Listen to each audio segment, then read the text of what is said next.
What is up, everybody? Welcome to another edition of Between Two Coins. I am back, and I'm excited. I am joined by the Turtle King himself, the third best co-host in all the land. Hello, everybody. I'm doing pretty swell.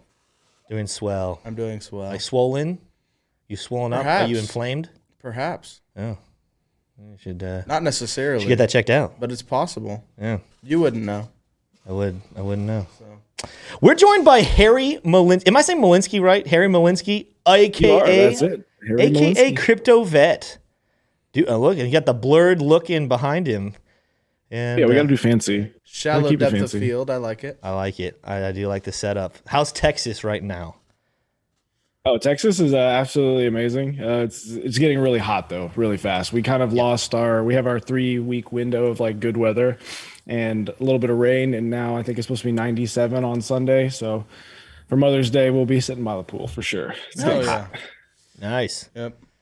How is Texas doing? Okay, so like Florida right now, cost of living is being really stupid. First of all, housing is going up, and it's getting close to that time of year. People are having to release. They're having decisions about where they want to go. For example, buying a house. That's something my wife and I are considering doing right now. And we were looking at one the other day that last year it was sold in 2021 for $190,000. They have it back on the market for $380,000. So they're going to profit. Completely believe it. They're going to profit $200,000. What does the housing look like in Texas at the moment through all this chaos? It's exactly the same. And, when I first started my actual YouTube channel, which was, I guess, almost 2 years ago, I lived in Azle, which is a little town just north of Fort Worth. So it's still basically the city, but like right on the outskirts. And I bought that house there for $283,000. It was, I think, 4-bedroom, 3.5 bath, something just a little bit bigger family home. And I ended up selling it for over $80,000 more. And then I bought this house. And then since I've owned this house I've only owned this house for like 6.5 months. This has gone up 60 or 70,000 since I've owned it. Wow. So I'm hoping to sell this one for just under $1 million or close to $1 million in about a year. But at that point, again, it's just dollars, right? And the reason why these things are going up is because our dollar's value overall is going down. So it's not like our shit's getting more valuable, It's just in comparison to what it's marked as under dollars, it's going up. So yeah, the market here is absolutely crazy. So, like my car is another thing that, usually would be a depreciating asset, but I'm getting offers more and more just because it's a limited edition version. So wild times that we're in. Yeah. Yeah, what are you hot in right now in crypto? So I know you obviously are an XRP guy. You do stuff with NFTs. Obviously, you still follow the big boys like Bitcoin, Ethereum, Cardano. What are you most excited about right now in the crypto space in a season where there's a lot of unknowns? There's a lot of chaos. There's the question every single day: are we still going to go up or are we going to go down? What has you going right now in the crypto world? I think it's still going to come back to XRP, and the only reason why is because I think the whole state of crypto as a whole is going to come down to this case. And that was kind of the main thing I tried to augment when I was talking about this back when the Christmas of 2020 when they dropped the SEC case. This is more about crypto and decentralization than this is just about XRP. So like whether you hate or love XRP, if the SEC wins and XRP is considered a security, I mean, where does it end then? Which cryptos do we come after at that point? Right? Because there's arguments to be made for Ethereum and all these other cryptos that they all started as a security, right? If I was to put out a token right now and anybody was to buy in early, like say whitelist or have access by any other early means, that could come out. You could get the SEC to come after you, right? The NFT part, and kind of the reason why I really like this aspect is one, it's the legal clarity is even more of a gray field. And I know that's not what people really want to hear, but at least on this point, we have intellectual property law kind of backing you up. So, I would be less likely to get sued by the SEC or have the CFTC come after me for any crypto projects that we create, right? Because I went from being more of the technical analyst and, trading crypto, which I did very successfully on Twitch, to trying to do more on the development side. Yeah. And man, the legal aspect here is absolutely crazy. I've spent so much money on lawyers just to make sure that anything that comes out of our company is 100%, legally good. Yeah, and there's, speaking of other things, because that transition you said you made from more of like the consumer and you're trading and investing to being on the more business side, you were supposed to be at Bitcoin 2022, but you were not able, because of flights, but there was something else that happened. What was happening right around that time with your company, and has everything been resolved? Oh yeah. Everything's been resolved. With right now, our company actually manages several artists as well as a couple crypto projects and more. Because I'm currently the director of technology for Penny Fly Entertainment, and we are an artist for artist platform. And it's more in the eyes of if you're say you're a great singer and you play the guitar, right? You write your own music. Why, just because Capitol Records has good connections, so you have to give up 80 to 90% of your whole brand to them just to be successful, because they are the only ones who have the rights that you can pull from? Well, we have access to those. I did private security for over 10 years. Tyler Prescott, who's our CEO, he was an actual artist who got deals from Capitol Records as well as some of the other big major labels. And when he started this, he's like, we can do better. He's got a lot of connections. And then through the years, he's built up the clientele with Pennyfly to be just absolutely crazy. And then, me coming along with more connections and then the crypto side, we've just been really, really able to grow the artists from there. And, that's kind of what I really want to see with crypto and everything as a whole. We want to put the power back in our hands. Like, we don't want the government to be in control of everything. Yeah. Wow. Yeah, man. Well, I want to get your kind of opinion on a couple of things that have happened recently. Let's start off with the number one thing affecting crypto this week, and that is that Fed announcement that Jerome Powell came out with. Our audience has seen what I think on it this week. I want to hear your take. So what is your take about the 50 basis points and kind of that confirmation of we're not going to see anything higher for at least another 2, if not longer, and then even the potential going back down to 25 basis points? Do you think that is a good move? Do you think that was do you think that was the right move from the Fed, or are there concerns that you have about the announcement? And then what are any other details you heard or listened to that maybe our channel hasn't even gotten to listen to that take yet? Yeah, no. So I'm definitely still trying to get other people's opinions and takes on it. But my initial response, and I tried to type it in chat yesterday while y'all were watching it live, and I think you kind of nailed it here. Is like they don't really know what they're gonna do, right? Everything that we go from here on out, we're having this is new data that we don't really have the best projections for, right? Because there's so many variables at play, so many foreign economic things that are going on. Everything in our country as far as let's just break it down. If we try to do unemployment right now, why is our unemployment still not going up faster, but we're going to enter a recession when there's plenty of people who need people to go to work, right? So we have a flaw in our whole model right there, because that means those numbers are not correct across the board. So how can we base how much we're going to raise it based off of those numbers? So it's like we're taking this little bit of a rise to put a Band-Aid on a hemorrhaging wound, when in fact we need to tourniquet the wound and actually amputate the limb and do the drastic thing to fix the problem. And I don't think we're going to do that, because if we were to say do that drastic thing to change it, the Fed would go under. The US dollar would not be the powerhouse. And then if the USA is not the kingpin, of course, they're not going to do anything that makes us weaker as a country. So I don't think there is a good solution, right? We've entered the stagflation overall because our GDP is not going up. It's staying the same / slowly going down. We're not producing as much, right? So if we're not producing as much, the reason we have all the debt to ourselves in the future is because we're supposed to be more efficient the more we move on. And since we haven't done that, how are we going to pay back all of our debts, right? So in a sense, we've we keep kicking the can down the road.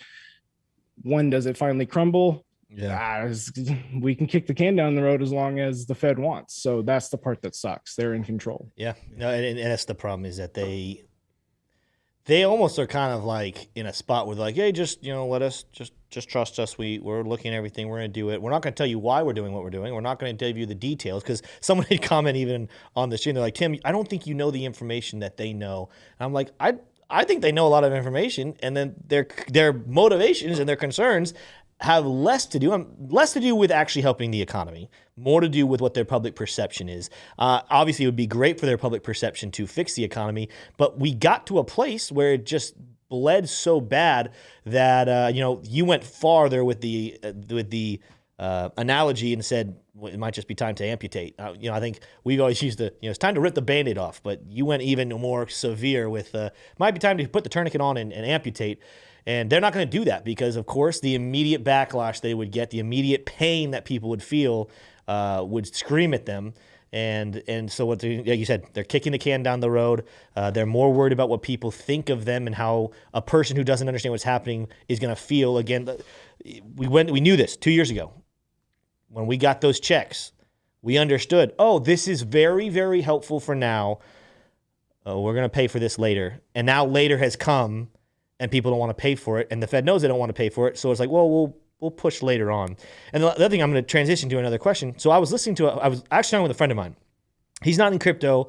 I think he's slightly invested in crypto, but he's not a crypto guy. He's a business guy. I think he's actually more involved with real estate, but he pays attention to these things a lot. And he said, another thought is we might need to just go ahead and brace ourselves that inflation's just not going to get fixed this time around. Inflation might become the stability might happen. Consistency might happen. What is that consistency? The consistency is we should just expect the dollar to continue to die by 8% every single year. And as long as that's predictable and we understand there's a rhythm to it, we'll just learn to live with that. What are your thoughts about that? Do you think that's a high probability, a high possibility? And if so, how would you respond to that? No, I think that's actually a very, very good point, right? Because at some point, it's the straw that breaks the camel's back, right? If we go back on the Dow Jones, we can go back to 1896 on data, and we can follow all of what's happened in our financial history since, the 1900s. That's a good amount of data. That's 100 and, almost 30 years of data. And we can see how wars have affected. We can see what happened when we switched off of the gold standard, Bretton Woods, we moved to the petrodollar, basically. Yes. We can see the stock market in the 80s and 90s when we had a huge bubble, right? This is when, I feel like what we're doing right now in crypto is the same as the early 80s guys. Like all of us are like the stock ones, like, you can't beat us. We're making tons of money. And then, they're jumping out of buildings because of the first crash, right?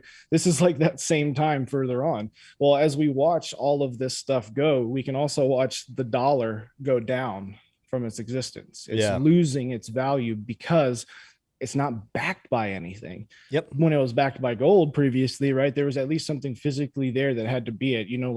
There's something you can transfer for. But, back in the 20s, or was it, I don't remember what, early 1900s, they actually forced people to bring their gold in to transfer, to get the dollar.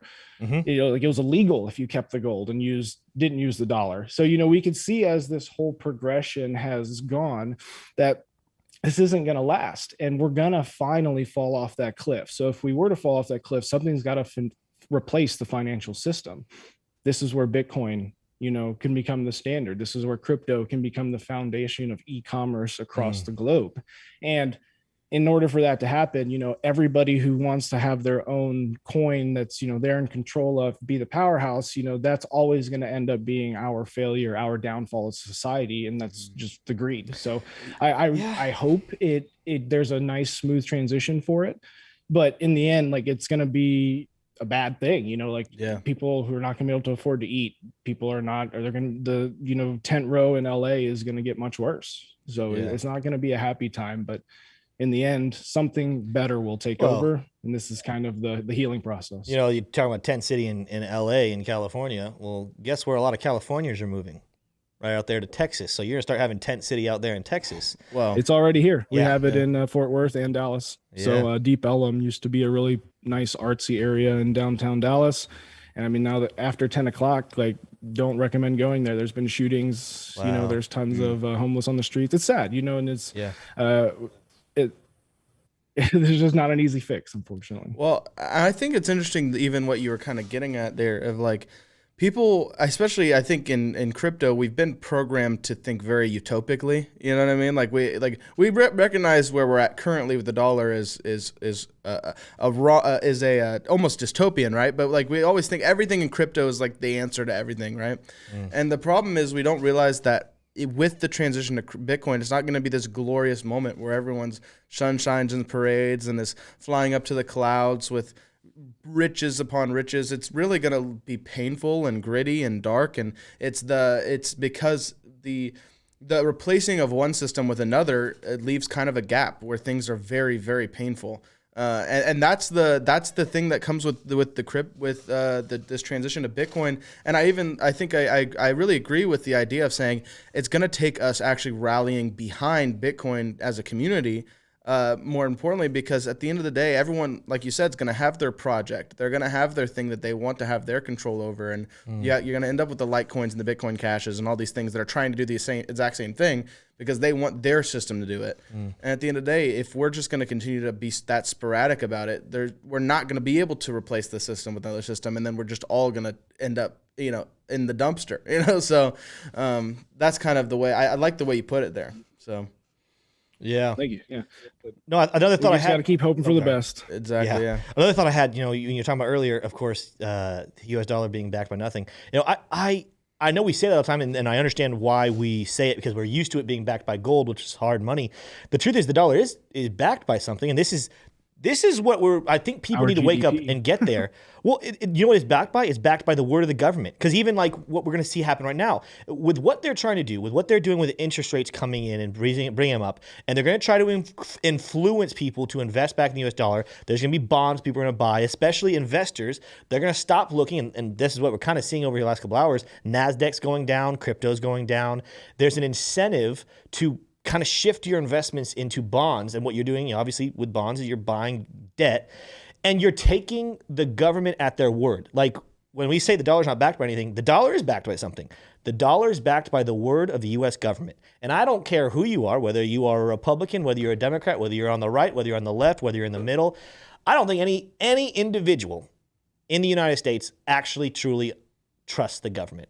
They might have periods where they like the power more than other, but I think it's so funny. It's so funny that the left and right get split so much when in all reality they have the common enemy. They angry at them for different reasons. One way or another, though, we don't trust the government. And yet this continuation of our desire to rely upon the US dollar, I understand the security aspect. It's what we've been operating on. For a lot of people, it's all they ever knew. But there are people still old enough to remember when there was sound, hard money. Now, I don't know how many are alive and conscious of remembering when the dollar was fully backed by gold.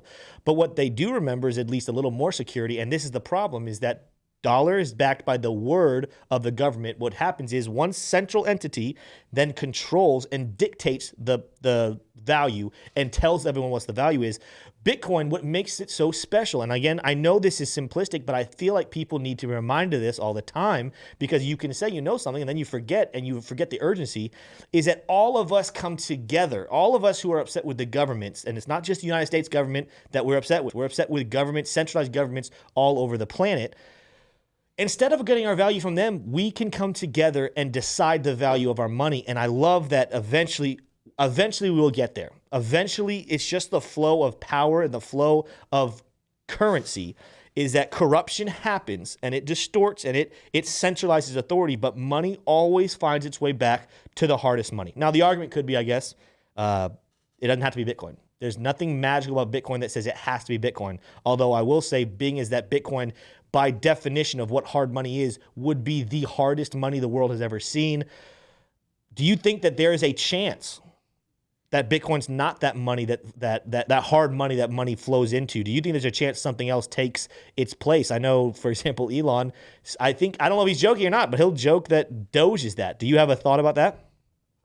I 100% think that in the end, Bitcoin may not be the number one tell-all, because in the end, something always will overtake it, right? We are a race of constantly evolving our technology and trying to advance, right? If we think back when our primal, times, there was literally, we did everything by hand, right? Like, let's just keep it simple. There's stuff by hand, and then we moved into technical revolution where we started creating and innovating. The simplest thing of just smelting down iron and adding other alloys to make harder metals and forging. I mean, you have to think about just the knowledge base we had to create as a species growing, right? So now I think of Bitcoin, right? Bitcoin right now, the idea of blockchain taking over finance, yeah. I think that's the concept that, yes, for sure, Bitcoin and blockchain will do. But later on, there will be other blockchains that do other things that Bitcoin can't. We already see that, right? But there's room for both. Yeah. In the end, I think, this is the part that's hard for a lot of crypto people. We're like little cults for each one of the coins we like. And I really don't like that, No, and yeah. as I said, me loving XRP, I cannot tell you how much shit I've had just for that. And of course, I've never sour or mean to anybody, because in the end, I want this to be a more positive space where we're all supporting each other as crypto enthusiasts. And I would like to say, future development of our species, we're trying to develop, technologize everything that we're doing. And I think something will replace Bitcoin, but it'll take a while. Yeah. So you do think eventually Bitcoin will be replaced at the top? Yes. Yeah. Okay. It's not gonna be anytime soon. So anybody thinks it's gonna get taken tomorrow, I don't think so. Could we potentially have Ethereum pass it in market capitalization for a bit? Yeah, sure. But in the end, there's still the Papa King Bitcoin that started this all, right? And right now it also has it has the largest network of running miners. Right. Yeah. There's no other one that's doing that. So it is the biggest network.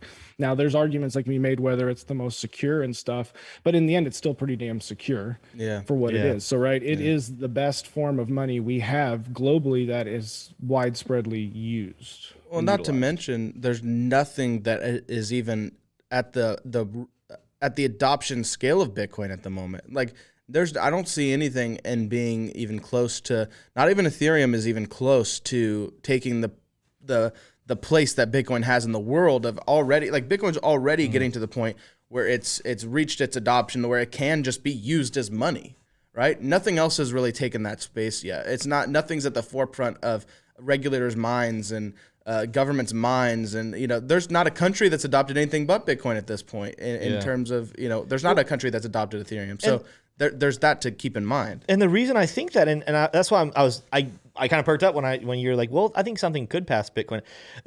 Obviously, something could pass it. But my thought at this point, again, with that hard money, that concept. If you've read the Bitcoin Standard, and then I haven't gotten to get all the way through it yet, but even the fiat standard that Safadine Amos talks about, he's talking about the flow of money, and he's talking about how it's impacted and what from his background of economics, why Bitcoin makes so much sense. He talks about that flow. It's like a law. It's like almost like a universal law that as humans are looking for currency to be the foundation of our value, because that is what it is. Ultimately, currency is always just a good systematic way to store value so that we have basic ability to trade, because that's really what it boils down to. Early civilization, they didn't have currencies, they traded things straight up. But then of course there's situations where it's like, all right, there's not a really proper way to trade this, so we need some form of an IOU, some form of a solid store of value so that we can trust each other and we can agree on things. So that for that reason will always flow to the hardest money. Now corruption can get involved and disrupt it, but then we can transfer. So here's the deal. I think Bitcoin is the big king. It is it. It is actually, I'm not going to say the word perfect because few things in this world are perfect, but it is the most perfect form of currency we've ever seen. So let's start right there. Maybe something else down the road could be better, but right now as it stands, it's the most perfect form of currency the world has ever seen. You can't physically manipulate it. It is solid. There is no way to produce any more of it. 21 million is the cap. And I know people who don't understand crypto are going to say, oh, well, it's just code. Can't you manipulate the code? No, you can't manipulate the code unless you have a massive overhaul of votes, which every single day as the adoption spreads becomes harder and harder and harder to get. It's going to be such a solid form of money. And again, not perfect, but so close to perfect. Will there be a need? Because what we want to flow into is hard money. If our world flows into hard money, and whether that's Bitcoin directly, whether that's the Lightning Network, whether that's a Bitcoin backed stable coin, one way or another, once we flow into that solid hard money, what will be the reason or demand or need to go to a different one? So for example, at one point, there was a solid money, those large rocks, those large stones, and this is talked about in the Bitcoin Standard, and they would make marks on them. And it's not that gold didn't exist back then, and I'm sure that they found sparkling little rocks that we know now as gold, but why didn't they just shift over to gold right then? Because there was no need to. As long as you have a good system of hard money, you don't need to transfer. And so my confusion with why I believe that Bitcoin will be the end-all be-all, and I wanted to get your take here in a second, Harry, is Bitcoin is going to be the most solid and closest to perfect currency the world has ever seen. Once we utilize it that way, why will there ever be a need or desire, even if something cooler comes out, what will be the demand or reason to shift everything over to a different currency? I think the biggest thing that is going to end up coming after Bitcoin, and like I said, you make very, very, very good points. And I just because I always like to try to pull the contrarian Yeah, no, that's what I argument to want. keep us biased as popular. The reason why I think Bitcoin may not be the end all be all is purely because when we look at, let's say, just companies in general, and this may not even be a good correlation, but we look at Google, there was Netscape, IBM, all of these companies, as the development of the internet rose, they went from, top 10 to number one to now they don't even exist anymore, right? And the reason why is they were not able to innovate or keep up with their said competitors. And the reason I said this may not be a good comparison is because Bitcoin isn't a company; it's literally a foundational currency or means of exchange platform and storing value. So I think that if Bitcoin can be used as, say, the backing, like you were talking about before, a CBDC, which anything like that, and it can be transferred and used under the commerce that we're doing now, then it can and will stay at the top. The contrarian argument to this is that, Bitcoin mining, the whole eco sustainability push, that is a big push in our world, right? Everybody wants to stay green and do things like that. Well, right now we're hindering Bitcoin's innovation because people are not wanting Bitcoin if it doesn't have renewable energy or anything, right? So in a sense, we're kind of setting ourselves backwards because of whatever you want to call it, another topic or projects affecting the results of this one, right? Because I just don't, and I definitely pro, taking care of our world environment, but in the end, these are all media strung out wrong narratives for each, right? Because Bitcoin's mining, a lot of it is used for tons of places, renewable energy, and then actually the heat produced from the miners is used in heating homes, and like they make little ecosystems out of this, right? So where were those papers out? Nobody talks about those Bitcoin miners, right? They only just talk about the negative thing. So if Bitcoin can't keep up with that and the actual narrative drive of how much energy is required to utilize this amount of form of money, the media can strive people to think, and that just was what takes longer for us to adopt more people into it, right? That's what's hindering us now is we have governments trying to regulate against it because they don't want it there because we're replacing their currency, right? So now we take another thing, they take, oh, well, we definitely can't have it as our currency because it's not energy efficient, right? They're going to keep throwing everything at it. So the fact that something else can potentially do the same thing, right, and still be a store of value, I think that there's always something new that can come up with, right? Because if you asked me in 2008, do you think anything about Bitcoin? Do you think that'll exist? I would have said no, right? But you asked me 10 years later, and I can see that now plus 10 times more. So who knows what we're going to be able to go. So I never want to say like, this is it. I think that, as a species, we will always be advancing, and Bitcoin may be here for 2140, wait, last block mine, go another couple centuries, but then after that they find something better, right? I see what you're saying. So as technology continues to develop, this is just the most sophisticated kind. That's a solid argument. I think the other one you made, I know you weren't making the defense of this saying that that's your concern, but that is it for me as well. The argument of what could kill Bitcoin, and I don't think it will, but people's environmental concerns, as silly as we might say they are. The other thing about value, like I said, it is all about all of us agreeing from the outside to determine it. If a large portion of society decides, nope, I'm not touching another 10-foot pole due to environmental concerns, whether they are right or not, that will impact the value, and another one will be able to swoop in. Again, I think those concerns will be handled, but that's an interesting conversation. Glad I got your take on it. I think that is really interesting. What are your thoughts, though? We kind of touched on it there for a second. What are your thoughts then about some of these stable coins potentially even seeing a Bitcoin or maybe an Ethereum or any other crypto-backed stablecoin, potentially even it being the future of currency? Yeah, so I mean, the stable coins in a sense are what we're doing is we're taking our balance sheet off of whatever we're taking it now and then putting it on the blockchain. So having a CBDC is nice in the sense that we can keep track of everything and monitor it. But in the sense, it's still giving control. And, this is one of the things I dislike about CBDCs is when they issue it and you use it, you're going to have to set up some sort of KYC, right? Yeah. And, of course, I'm KYC'd on all of my platforms. I have to pay taxes, but I know not everybody feels the same way. And if that's the case, and like I said, my true core is decentralization. Just unfortunately, I cannot do that.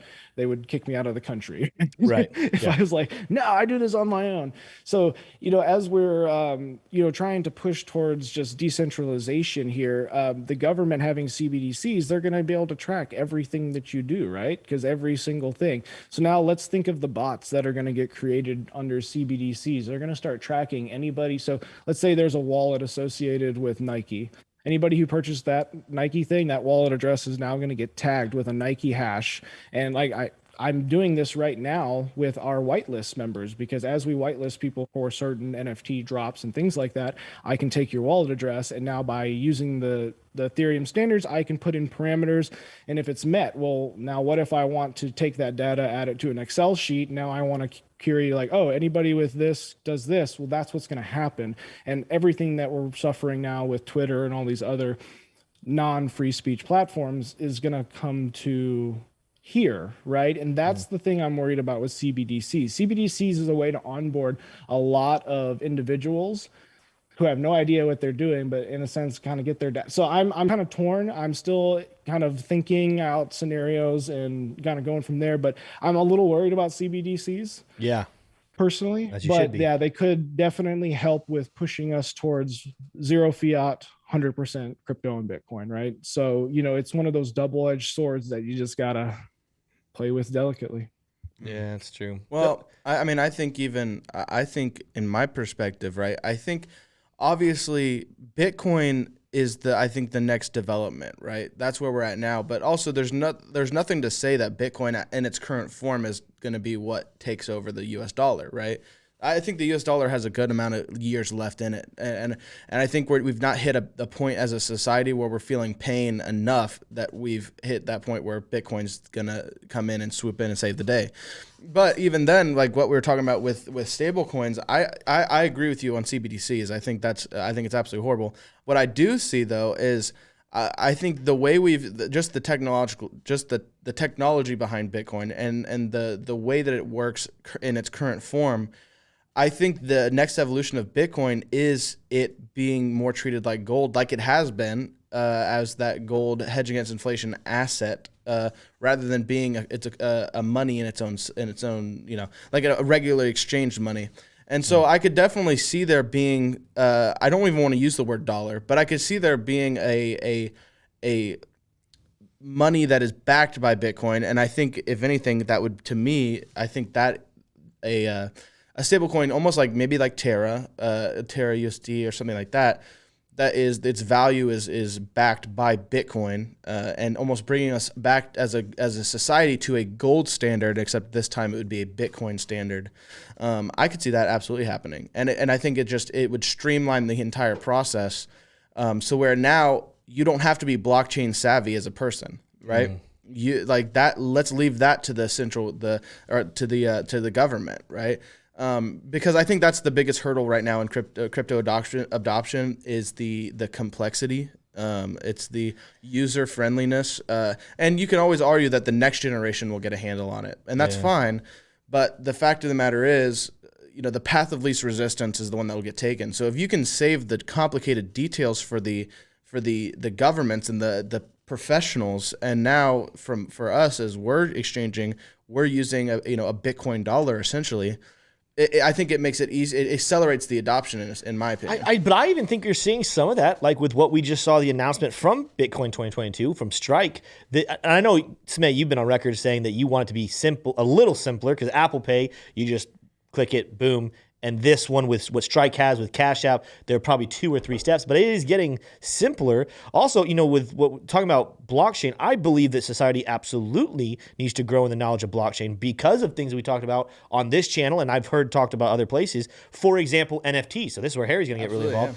And I'm not talking about art form. I'm not talking about the society needs to get better at learning how to buy monkey pictures and different animals. I'm saying they need to learn how to operate NFTs because that's the future of like contracts. That's the future of your birth certificate, how your driver's license, the deed to your house. This is how businesses are going to transact Digital and make records. sure they trust each other. And it's all going to be instantaneous because that's the other thing. This nonsense, and it pisses people off that when they're doing these deals, all the lawyers have to get involved because of all the legalese and all the time and all the different jumpsuits versus I want to sell you my car. You give me my money, NFT. I get that money, I send you the NFT, you get it instantaneously, done deal. We don't have to deal with a bunch of crap. What are your thoughts about that, Harry, about the future of not just the United States, but world adoption of blockchain technology? No, I 100% think that's exactly where it's going to move forward. I think real estate is probably going to be one of the first places. Yeah. Because, being able to track, there's, tons of databases that you can link to, if you're a realtor, you can see a lot more. Real estate's all I do now on the side besides the crypto. So, like I said, this house here, we're trying to get another house, but unfortunately, somebody outbid me. I was like, oh my God, I thought I was bidding a lot.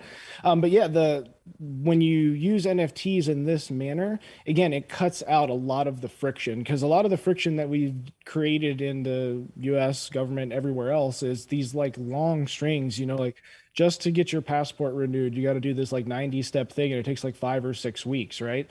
Well, why does it have to be that hard? So I definitely think as we move into the future here that NFTs can grasp and take this weight or burden in.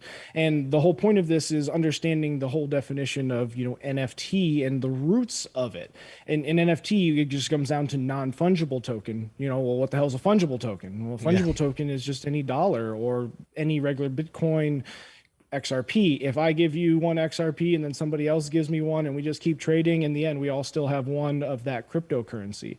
The part that makes it non-fungible, when we go from now just not a store of value, but we go to a store of data in the actual NFT, this is where we can put and actually go crazy. Like you said, we can put the deed of a house, we can have a picture, we can have whatever you want interacting with a smart contract. It could be an insurance policy, right? Anything that you can imagine that we do already now can be put on the blockchain, and then we can cut out a lot of access because if it's on the blockchain and everybody follows the standards of that said blockchain, like trying to pull or query data is very, very easy because if you just look for searching and a set amount of attributes, you can pull anything you need from there.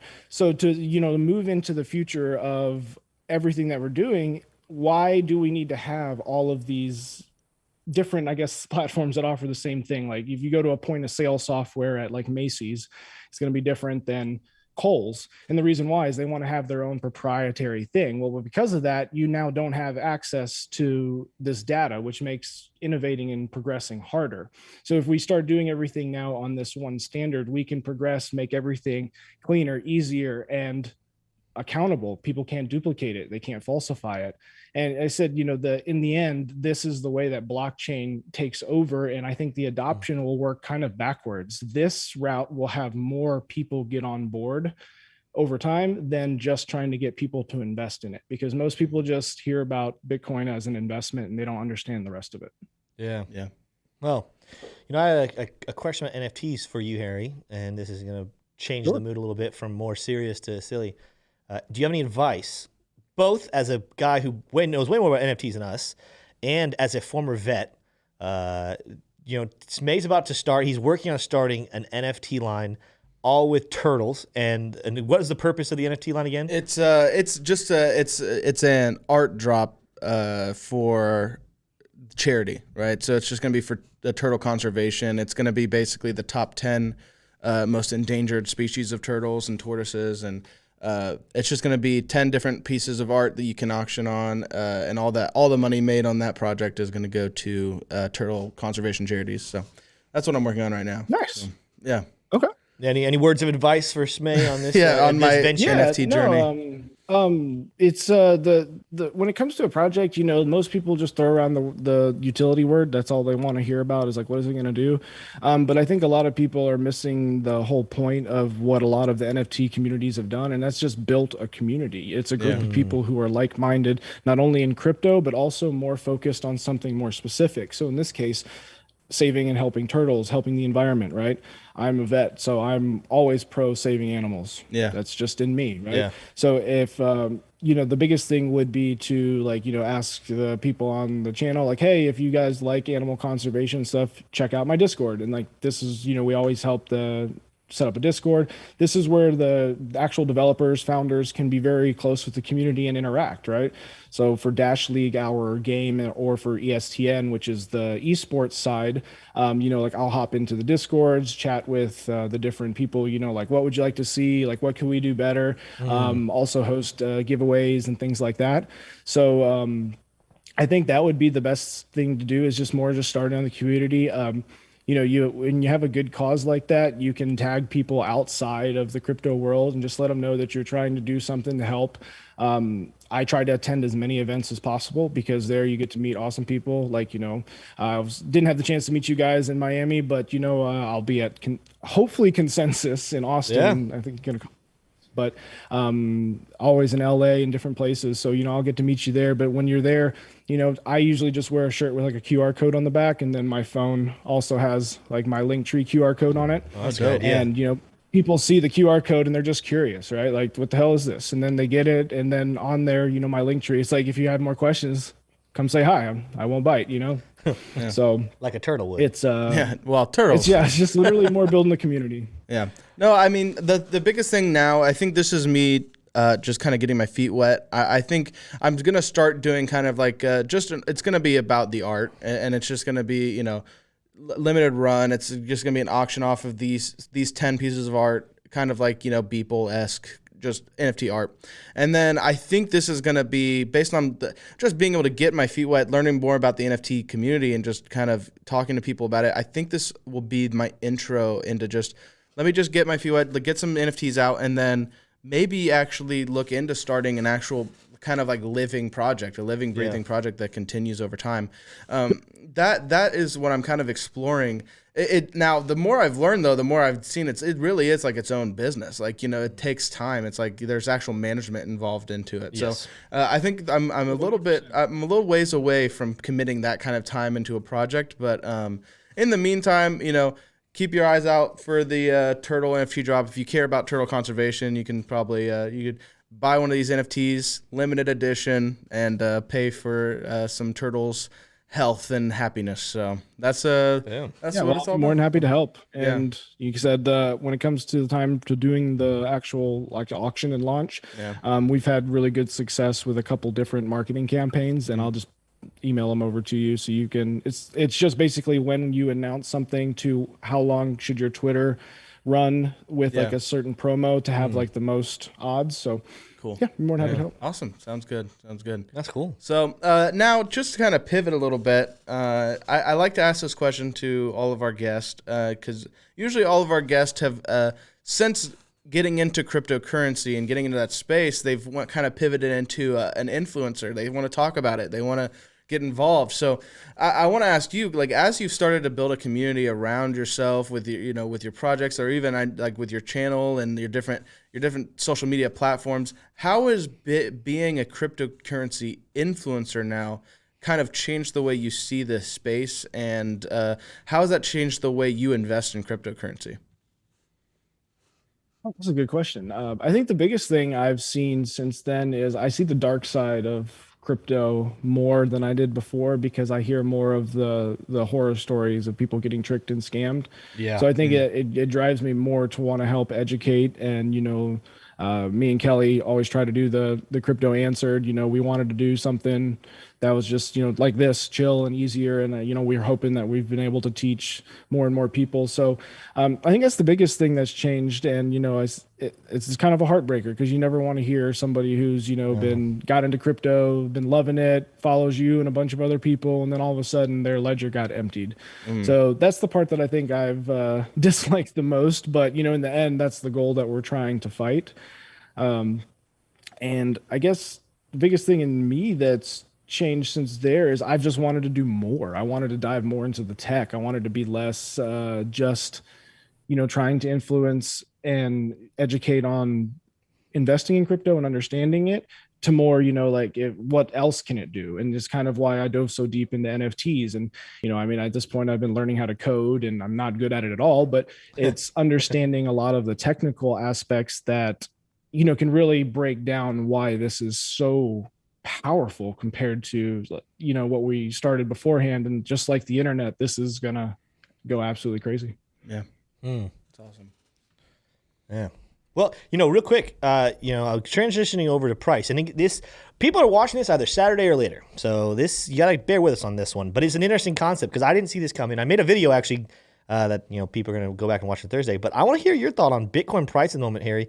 So in case you haven't looked at a chart recently, there's a wick right now on the daily chart, or I guess it's on any chart in the last little bit.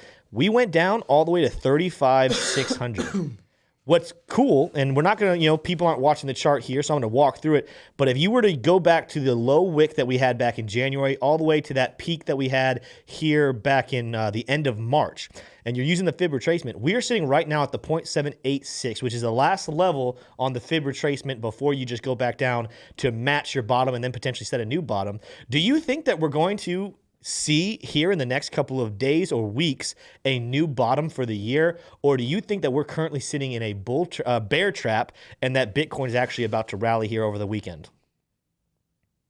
Yeah, I don't think necessarily we're in a bear trap. I think of all the different plans that I've gone through on technical analysis, that like some sort of sideways flat top correction in an Elliott wave seems like the best probable play out for a bullish, a large bullish to 250,000 plus.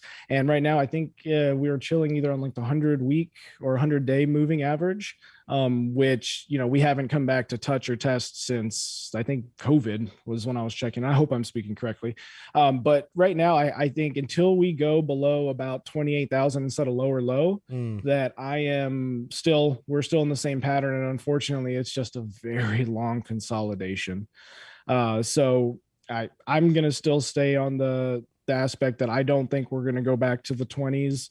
If we do go to the 20s, I think it's more, it's not related to just Bitcoin or anything on how it's doing. It's just the whole world and economy. Everybody is scared and we're going to be pulling money to save. And, we can't afford goods right now because of inflation. So if anybody was hoarding any type of commodities, they were going to have to sell those in order to pay things. So we're stuck in that limbo. So I don't think we'll go down to 20. I still kind of stick by what I said on BitBoy Crypto, I guess 2 or 3 months ago. I think we'll see 50,000 before we see anything below 30,000. Well, and I think if we can get above 50,000, we might be done with the 20s anyway for this return. Here's another thing. You live in Texas. Have you happened to, when you're talking about stacking up commodities for the future, have you drilled yet in your backyard to see if you got some oil back there? You keep bringing it back to Texas. No, not yet. You need to check. You need to check there because that's what we talked about on the channel here. Like, so, Bitcoin's going to go down based off of the, well, I thought that Bitcoin's going to go up first. My point was I thought that based off of what Joel and Powell announced, that was going to kind of put a pause in the real boost of Bitcoin being able to get back to all-time high and maybe start going to 100,000. I think that between 30 to 50 is realistic. I just thought we'd go up at least into the 40s before this. So we're coming down, though, and I've been on record. I like the $32,000 level. I think there's a lot of bullish reasons why that price action would be very nice to have. But at the same time, like you said, if we're looking at the Dixie, the dollar technically is up on the chart, but food's not getting cheaper. Gas isn't getting cheaper. Property value isn't, it's not going to be easier to buy things. The cost of living is going to go up. So my frustration with this whole thing is it seems like you're not going to be able to win with the US dollar and you're not going to be able to win with your assets and your commodities. What are your thoughts? Do you agree with that statement or do you think there's something different happening there? No, I don't. I said, we're stuck here and you're not going to be safe anywhere. You'll be safe for a certain time window, right? But are you going to be able to move to everything when it's exactly at its highest point? Absolutely not, right? So right now people are hedging towards things like, they will, in my opinion, move back to Bitcoin, but right now that's not the main goal. As far as the big old school investors, they're going to go to commodities, I believe. Yeah. Especially a lot of of the foods grains and things like that. Grains and rice. Sorry, couldn't think of the term. Yeah. Well, Things that you eat. last crypto question, and then we'll wrap this up. Harry, give me a date, and I'm going to hold you to it. Give me a date that Bitcoin hits 100,000. Date Bitcoin hits 100,000. Yeah. All right, what is it? This is May 5th. Oh, it's Cinco de Mayo. Yeah. I forgot my hat. Yeah. People Okay. listening don't hear this until Cinco The Siente. Siente. Yeah, well, if we just follow the Oh, no. Why did I say same Cinco? little- 5th, 7. It's Siente de Mayo. Oh, Yeah. Because Yeah. Cinco is 5. Yeah. we're, Spanish. we're silly. I need to work on my Spanish that Yes. I know none of. Something other than- like that. Yeah. You know what? I'm going to go. We hit 100,000. Let's do December 4th. Wow, so This before year? 2022. This year. Let's just do that. Wowzers. I keep people Man, I excited. might say December of 2023 before I'd say December. I don't think we're gonna get it this year. I'm but gonna say I like December of it. I 2024. like the bravery. I like the bravery. I like the prediction. And you know what? In all reality, I Well, really and hope you're right. To back it, I mean, it's purely just basing it off of how long it was between the COVID crash to our first peak. Take the consolidation from that dump back up to 69 to where we are now, and then double it. It puts us out to first place is December, and then the next point would be May. So, it's a 6-month interval every time you go. Yeah. So I just picked Okay. the first one to keep it exciting. We'll I see like what it. happens. I like See that what prediction, happens. even though I might disagree with it, but I do hope it comes true. Harry, last thing, if anyone wants to hear more from you, where can they find you? Are you just on Twitter or on YouTube, and where would they find you if they went to those places? Yeah, my link tree would probably be the best way. It's just linktree.com/cryptovet, I guess. Because right now I'm, trying to help build out a couple communities for the NFT projects that we're working on, which we will be announcing here in the next week or two. So, please stay tuned and check out my Twitter. My YouTube will be coming back online here soon. Haven't posted much on it since I've been doing more with the Twitter Spaces, coming on with you guys and other shows. So, that's the best place to come and see me. Well, I'll tell you what, you're going to be able to find that link tree down in the description below. We're going to make sure we get it from Harry after. Thank you so much for coming on today, Harry, a.k.a. Crypto Vet. We always love having you on this channel. I look forward to having you on here again soon. But that's all we have for this episode of Between Two Coins. Make sure you tune in again, not only next week for Between Two Coins, but every single morning, Monday through Friday, 10 to 11 for Coffee and Crypto Live. We will see you guys in the next video or next podcast. Peace. Whoa! Whoa! Look at this guy. He watched the entire video. What a cool guy. I think the next thing that he wants to do is hit the like button and then probably even subscribe to the channel. And perhaps even comment down below what he thought. That would be pretty cool. Wow. What a cool guy.